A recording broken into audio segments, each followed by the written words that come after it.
Hello there, and welcome back to another episode of Just Say Something podcast. My name is Philip Clark, and I'm the CEO here at Just Say Something, and I want to welcome you to this week's edition.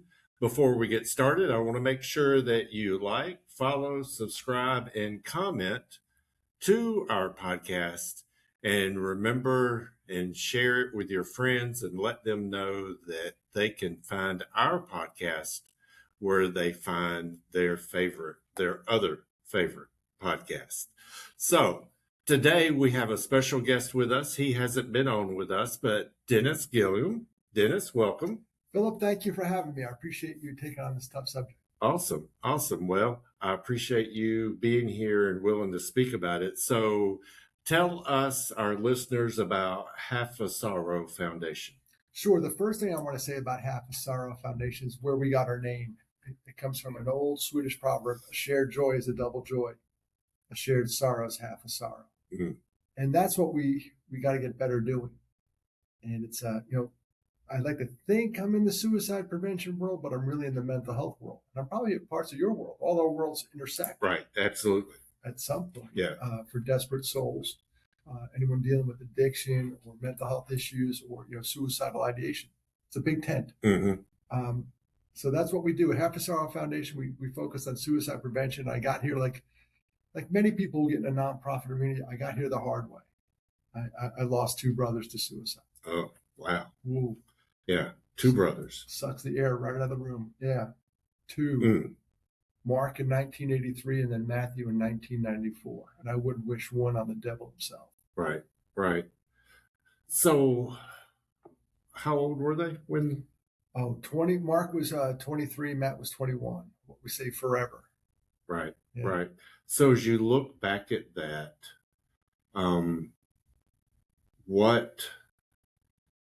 where you are now, looking back at that and knowing your brothers, did you have a close relationship with your brothers? Sure. I was one of five kids and I'm in the middle. Uh-huh. Mark was older, only by, 16, 17 months.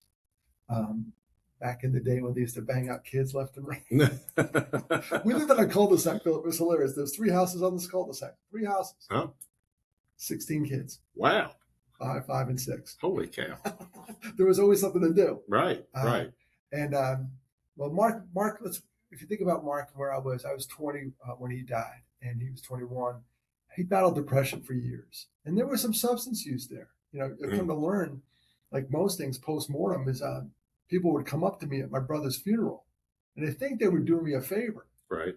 And they were saying, "Oh, I used to party with your brother. We did blank and blank together." And they list the drugs out. I'm like, I don't know if I want to hear that right now. Right. But it adds to the picture. Mm-hmm. Yeah, totally. In the world you live in. Right. There was some substance use disorder. There was some abuses there, and it warped his sense of reality. And who knows? I can't say that for him because he's the only one who can say that. But it probably, like most people, he was in pain and tried to escape. Right. Were there signs now that you look back? Oh gosh, what? Yeah. Because I would be willing to say a lot of our listeners have not had to deal with suicide in their family. I mean, some have. I'm going to beg the difference. It's okay. Because of the world I'm in. It's more prevalent than I'd like. Let's put it that way. Yep. Because I know my best friends growing up, their father died by suicide. Everybody knows somebody. Right. And it's weird. As I didn't talk about my brothers for 16 years, and then once I started talking about them, people would come out of the woodwork. People that I respect and all. I have a story too. Everyone has a story. Right. So looking back at your brother, were there, knowing what you know now because of all the studying and all the work that you've done as part of Half a Sorrow, were there signs that you didn't know then, but now you realize were signs that he was suffering? Yes. And Mark sort of blindsided me because I was at college and I was very much into Dennis at that time. It was all about me. Of course. And we both know, because we work in the nonprofit space, it's not about you. Right. Because it took me 6 decades to figure that out. No, there were some issues there. He'd run away at one point. Left the house, like, I'm out of here. And looking back, there were some academic performance issues in high school. it was always felt like it was a square peg in a round hole. We were trying to get him to do stuff that he was so skilled at fixing stuff, like running this computer and this podcast. This would be right up his alley. Mm-hmm. And he was doing some stuff that didn't use those skills, so I wasn't happy about that. And unfortunately, with this suicide, and many of your listeners can attest to this, the person that we need the answers from, not here. Right, right.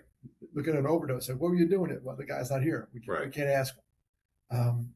But there was definitely some struggles. So this brother, you were in high school or in college? Junior year in college. Junior year. What was the time difference between this brother and your other brother? Yeah, my older brother Mark was 1983. I'm 20 years old. Matthew was 11 years later, 1994. Oh. Now I'm out of school. I'm married and I'm living in Carlisle, Pennsylvania, and I think I got it going on. I got a good job and all this stuff. And then the phone rang, and that rocked my world. And looking back at now, Matthew, one warning sign or risk factor is if you have a family history of suicide. When Mark died, we had a family history. Mm-hmm. 2, there was a loss of illness. Matthew was in a very bad car accident. Mm. Had a fused spine and a big rod put where his femur used to be, just shattered. And so chronic pain was an issue. And now coming into your world, people, right. This is before the opioids. What was he taking, Tylenol? It was maybe Johnson's baby aspirin at that point. We didn't have much back then. Right. So he struggled with pain. Like if it was going to rain, he knew about it. Mm-hmm. His body told him so. And then going even deeper, Matthew bought a firearm, and 54% of all suicides are with a firearm. And that should have been a flag. But he was a little redneck kid. He liked to go out and shoot. He hung out with a bunch of guys. They go out to a farm and shoot. I didn't think anything of it. My sister did offer a warning sign. She said, do you think it's a good idea for Matt to have a gun? And I kind of went, he's fine. He's with his buddies. Right. And he was a little redneck, drove a pickup truck. Great. And I mean that as a term of affection. Right. He was that was his drive. Mm-hmm. And he liked to go hunt and all that stuff, and they shoot. But the whole Gillan family, for being Irish, there was a drinking culture. Mm. Okay. And we all drank. And even when Mark died, I would drink with Matt, and we never talked about Mark. We had plenty of opportunity, but never talked about it. Mm-hmm. It was one of those taboo subjects. Now looking back, it's all I do is talk about it. Right. And kind of I don't know, how do you say a good consequence of Matt's death, if there is one, is I stopped drinking when he died. Well, I was going to follow up with that. So at what age did y'all start drinking? Oh my gosh, I had to tell my wife this. And I was in 8th grade going into 9th grade. Now the drinking age was 18 and everybody had an older brother. I was doing the math. I was 13 going to be 14. Mm-hmm. And my brother Mark and I and this guy, another neighbor, his older brother bought us like a 6-pack and we split it in the woods. And I remember I should have went on my first instinct. I remember tasting it going, this tastes like crap. And I should have walked away the rest of my life. No, but I had to keep trying, give it the old college try and keep trying. And so that's where it started. Then in high school, I grew up in New York. And again, the drinking age was 18. Every Friday night, it was on. There was somewhere to go, someplace to hang out. It was just somebody had access. Somebody had an older brother. Somebody had a fake ID. It was on. I remember, after the football games, big cake parties. And it was the norm. Right. It was at someone's house. We had one at my house one time. My sister decided to host it, my older sister. And all of a sudden, my dad opens the garage and there's like 4 cakes in there. I'm like 12 years old. Like, what's that? I want some of that. And but it was part of the culture. It was ingrained. There was a drinking culture, and it's I'm going to be the guy that breaks it in my family because I'm 31 years sober now. That's awesome. Congratulations. Yeah. After the day Matthew died, I'm not going to lie, got wrecked. And the night before his funeral, I got hammered, and I haven't touched his stuff since. I went to the funeral hungover, crying, headache, all the stuff that comes with a hangover anyway. And then add crying on top of that. Right. And it was awful. And I just drove home. I remember driving home going, I can't keep this up.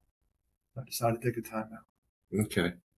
All right. So where did Half a Sorrow Foundation, knowing why, when did you start thinking about, because where you were in corporate America, right? Correct. And so what was your life in corporate America? And then was there something that clicked that said, I need to do something else?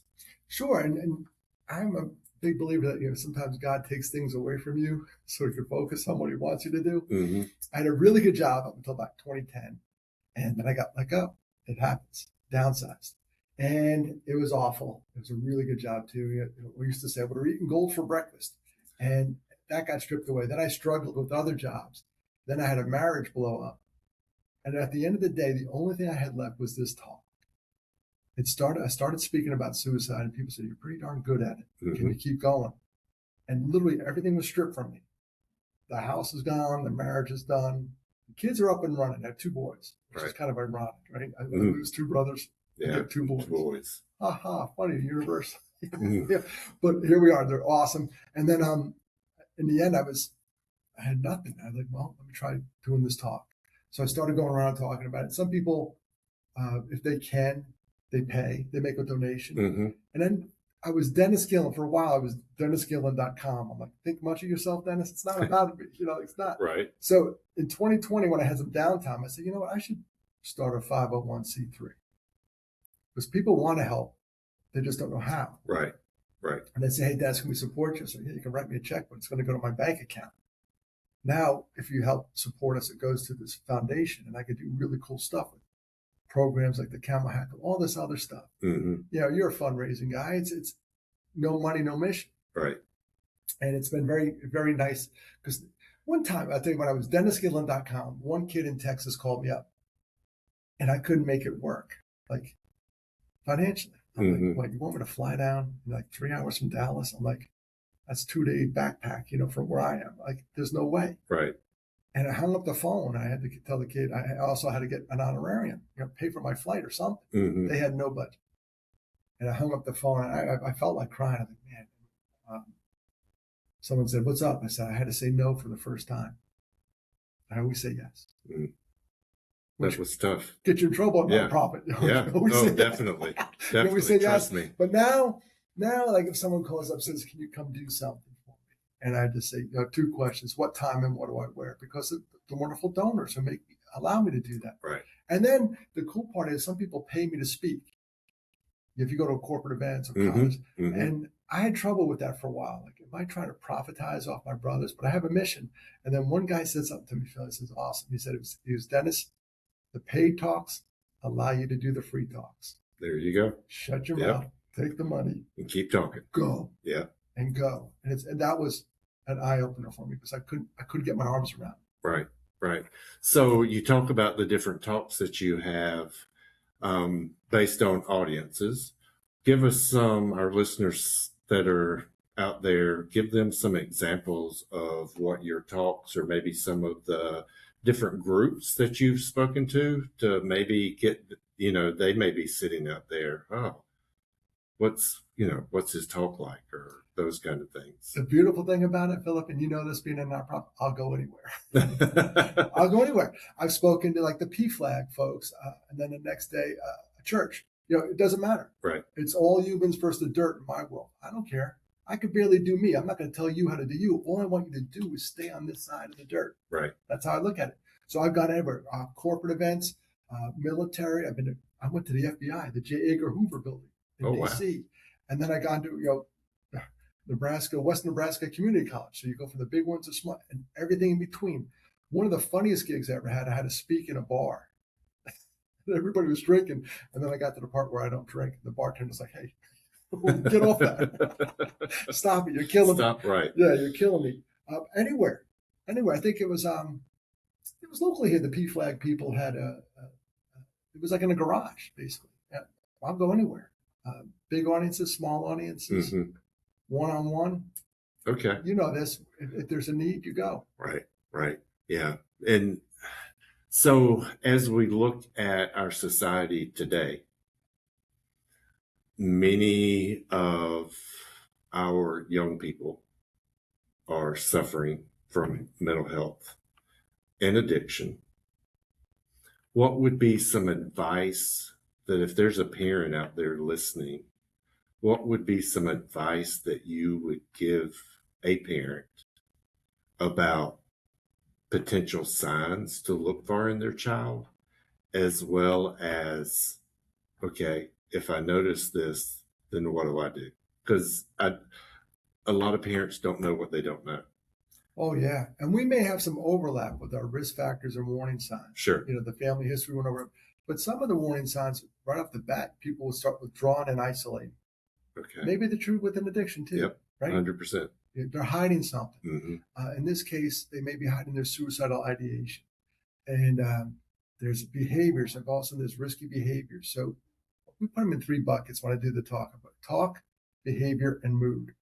They may verbalize it, which is actually ideal. If somebody says something like, you'd be better off without me, you get to expand on that. Right. Talk, behavior, withdrawal, isolation, giving away stuff, prized possessions, not caring about stuff they used to care about. Mm-hmm. If you got a kid that plays guitar and all of a sudden they say, I'm going to sell my guitar on Facebook Marketplace. Time out. Right. Time out. What's going on? Yeah. What gives here? And then the moods, you just tell when something's up, irritability, or suddenly happy or calmer. That's an interesting one. They're all of a sudden they have a plan. Mm-hmm. The key I tell parents, and having raised 2 boys, is go with your gut. If your gut's going on, like, we have 3 brains based on nerve endings. And nerve endings, I'm just counting nerve endings. One obviously in our head, in our cabeces. Our heart has a lot of nerve endings. Mm-hmm. Our gut has a ton of them.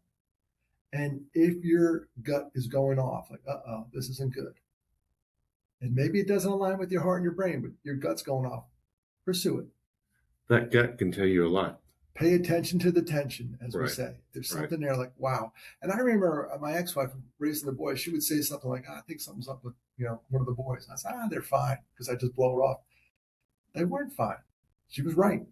It's our gut. Women's intuition is a real thing. Then with all these warning signs, there is one suicide out there that I call the BS suicide, and it's not the bad word. We're on a podcast.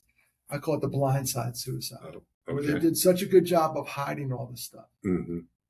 They're the life of the party. If you had if you're in the room and they're the one in there just yucking it up, right?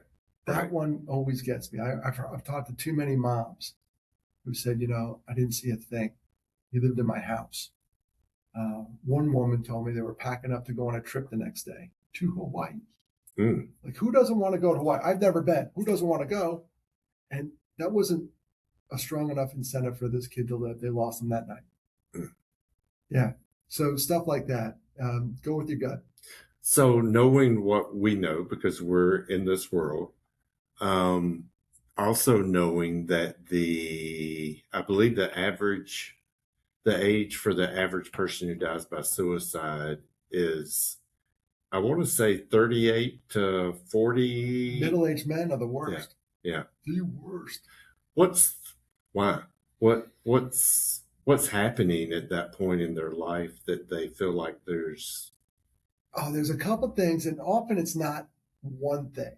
Right. Like, it's not one thing. There's maybe a financial aspect to it, relationship.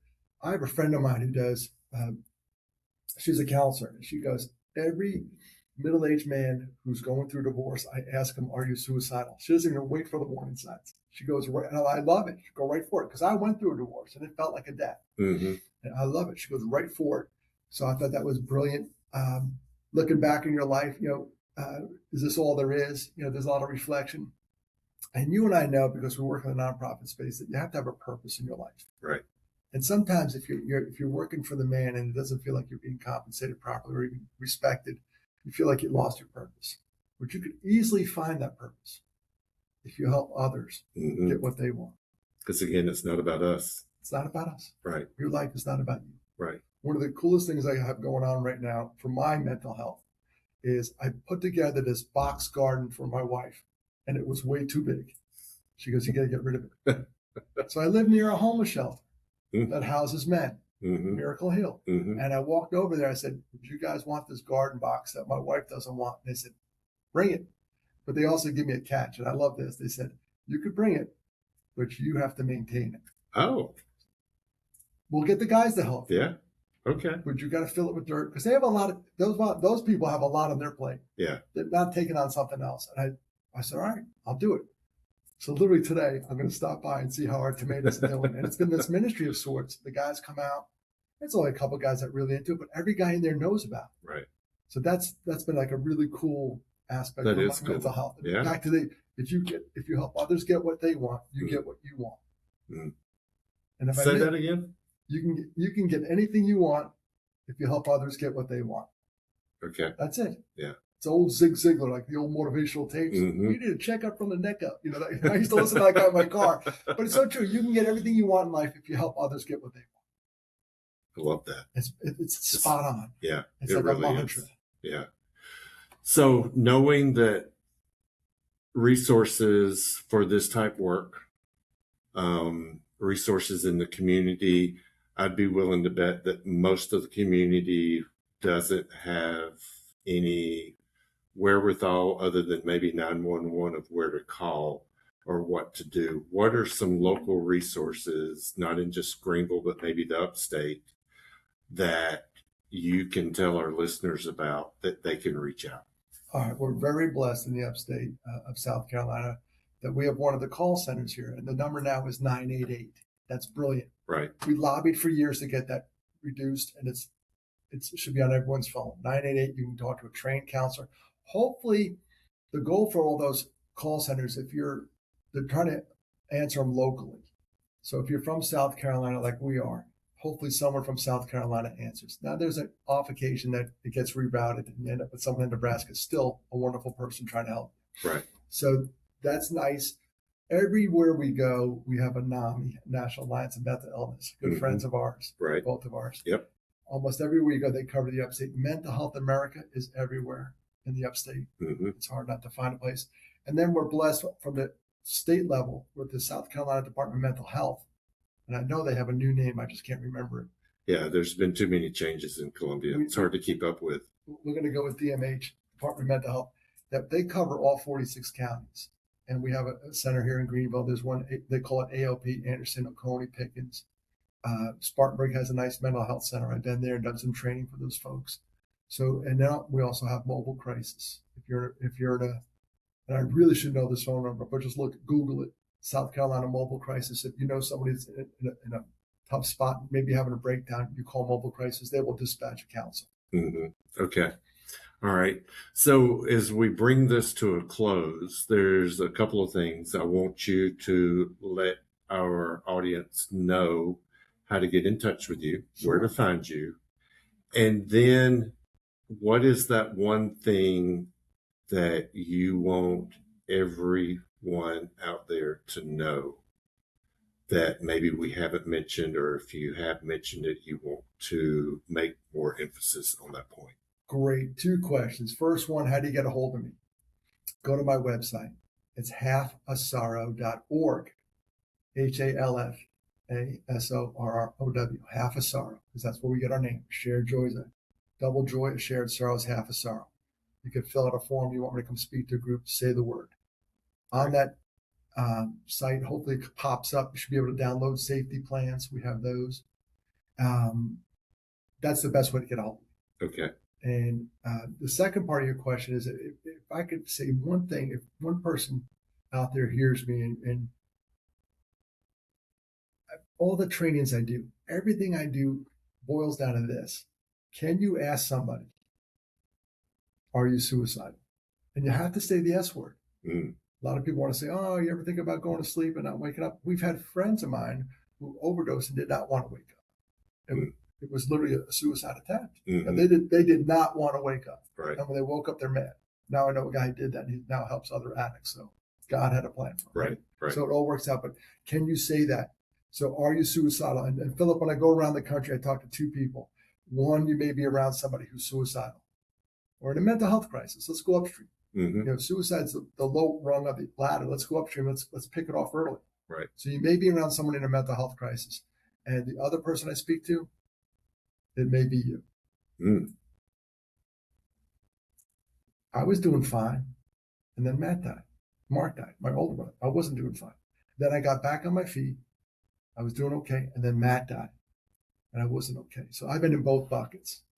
Right. I'm not pointing any fingers because 3 of them are pointing right back at me, right? Right. Yeah, Right. So that's the only 2 people I speak to. And so, that, I guess that makes me think of so many different things as I thought I was bringing this to a close, but we'll go on for a little bit longer. Yeah, we got time. It's most people, just like addiction, think that, well, that won't happen. Or my spouse or my child or my niece, my nephew, my sister, my brother would never do that. And we hear that in addiction. Oh yeah. I don't know. I want there to be something that people will say, oh gosh, I never thought about that. Or a great question to ask people, because we always walk by. Like if I see you in the hallway, I say, "Hey, how you doing?" And I walk by, I don't even wait for the answer. Right. we just say it. But if you're probing, be it an addiction, someone in desperate straits, let's call it a desperate soul. A great way to ask that question is, "How are you doing?" Really. Put that pause in there. Really, because that the way you ask that takes on a whole different tone. Right. Now, so I care. And you can tell me I'm fine. I'm not going to believe you. Right. Because we all said, how you doing? I'm fine. It's the worst day ever. Right. Right. I'm fine. My whole world's collapsing. I'm fine. I look fine from the outside. Exactly. And that's it. We all look fine on the outside. And the inside, it's the toughest, 6 inches between my temples. That's what I got to deal with on a daily basis. And we all do. And everybody does. Right. And knowing that there's so much additional stress on people, on families, on individuals right now, that just know that there are resources out there for you. There's NAMI Greenville, there's Mental Health America Greenville County, there's the crisis line, which is 988, that there are people that can answer that call that have been very, very, very well trained to help you, either help yourself or help you to help a family member or a friend. So don't think that you have to do this alone, because there are people out there that can help you. Dennis, I want to thank you for being with us today. I want to thank you, and thank you for that outro there, because it boils down to what both our worlds are. Right. It's just say something. Right. At the end of the day, just say something. Just say something. Yeah, it really is. There's a great nonprofit in Greenville called that. I'm not sure if you're familiar with them. I think I've heard about them before. Just say something. There it is. Dennis, thank you for being here with us today. Much continued success. I've heard you talk. I've even was a participant at one. You were the first volunteer I had. Yeah, so you got a special place in my heart. So if you are thinking about bringing a speaker in, whether it's your workplace, whether it's Sunday school, whether it's a men's club, whether it's a women's book club, doesn't matter. His message resonates with everyone, and you will not be sorry. Because at the end of the day, yes, you may be helping yourself, but there's that added opportunity you could be helping somebody else, and you don't know it. And we know that if you help others, you help yourself. There you go. There you go. All right. Well, this will end this edition of Just Say Something podcast. Again, my name is Philip Clark. Dennis, I appreciate you being here today. Dennis Gillan with Half a Sorrow Foundation, and you can find him at halfasorrow.org. Correct. And until next time, we will see you then. Until then, be safe and remember to help others, because they may not have the opportunities that you have. Have a great day.